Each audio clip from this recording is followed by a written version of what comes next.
साहब कि आप आएँ और कार्यक्रम के समापन की घोषणा और आभार व्यक्त करते हुए कार्यक्रम के समापन की मंगल गाथा के साथ करेंगे।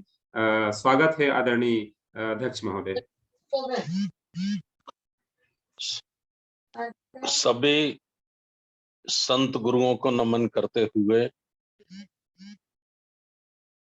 पूज्य बिरसा मुंडा की 146वीं जन्म जयंती के उपलक्ष्य में आयोजित कार्यक्रम की अध्यक्षता कर रहे हमारे मुख्य अतिथि, हमारे विशिष्ट अतिथि, सभी को मैं नमो बुद्धाय और जय भीम बोलता हूं। और मैं चूंकि पलामू जिला झारखंड में था, 2 दिन का हमारा प्रोग्राम वहां बहुत अच्छा हुआ और काफी बड़ी संख्या में आदिवासी समाज के लोग भी आए, पढ़े लिखे लोग भी आए, बड़े बड़े ऑफिसर्स लोग भी आए। बहुत ही अच्छा प्रोग्राम हुआ, जितनी उसकी प्रशंसा की जाए कम है। तो मैं अभी कुछ समय पहले ही घर पहुंचा हूं, मैं ज्यादा आपका टाइम नहीं लेना चाहता। पूज्य बिरसा मुंडा को वहां के लोग भगवान कहते हैं, भगवान कहकर ही उनको संबोधित करते हैं। और जमीन आवा भगवान के नाम से उनको पुकारा जाता है। जमीन आवा का अर्थ ये हुआ कि अंतिम सांस तक पूज्य बिरसा मुंडा जल, जमीन और जंगल के लिए अंतिम सांस तक वो लड़ते रहे। बाबा साहब डॉक्टर अम्बेडकर जैसा कहते थे कि जीवन कितना लंबा है, ये कोई मायने नहीं रखता। जीवन कितना महत्वपूर्ण है, ये मायने रखता है। तो हम पूज्य बिरसा मुंडा की जीवन संघर्ष को जब पढ़ते हैं या उसे समझने की कोशिश करते हैं, तो हम इस नतीजे पर पहुंचते हैं कि 24-25 वर्ष की उम्र में ही वो दिवंगत हो गए थे, उनकी मृत्यु हो गई थी। लेकिन इतनी छोटी उम्र में उन्होंने बहुत बड़ा काम किया। हजारों वर्ष तक कोई व्यक्ति जीवित रहे, वो इतना काम नहीं कर सकता जितना काम उन्होंने किया। और बड़ी विशेषता ये थी कि बहुत गरीब परिवार से थे वो, और अपने नाना मामा के यहाँ उनकी परवरिश हुई और वो भी बहुत गरीब थे। उसके बावजूद भी उन्होंने जल, जंगल, जमीन की लड़ाई लड़ी, सामंतशाहियों के विरुद्ध उन्होंने लड़ाई लड़ी, अंग्रेजों के विरुद्ध उन्होंने लड़ाई लड़ी। हमने वहां कल अपनी सभा में ये कहा था कि जो सम्मान हमारे देश को देना चाहिए था बिरसा मुंडा जी को, वो नहीं दिया।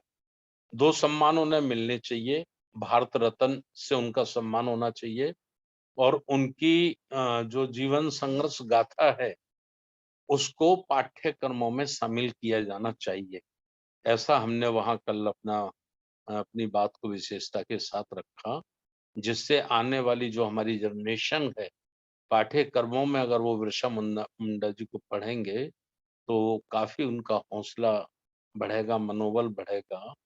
और दुःख ये है कि जिस जल, जमीन, जंगल के लिए बिरसा मुंडा शहीद हुए, तो उनकी जो प्रमुख समाज है आदिवासी, उस आदिवासी समाज को नक्सलाइट कहकर हजारों युवाओं को ये दुष्ट शासकों ने उन्हें मौत के घाट उतार दिया है। ये बहुत बड़ा दुःख है और मैं समझता हूँ कि ये जो दुःख है, इसको हमें संपूर्ण देश के सामने लाना चाहिए। जिसे नक्सलाइट कहा जाता है, वो नक्सलाइट नहीं है, वो आतंकवादी नहीं है। वो सही मायने में पूज्य बिरसा मुंडा का जो अधूरा काम रह गया है, जल, जमीन, जंगल की रक्षा करना और सामंतवादियों से अपनी बहन-बेटियों की रक्षा करना, अपनी ज़मीनों की, जंगलों की रक्षा करना, तो नक्सलाइट का सही मकसद यही है।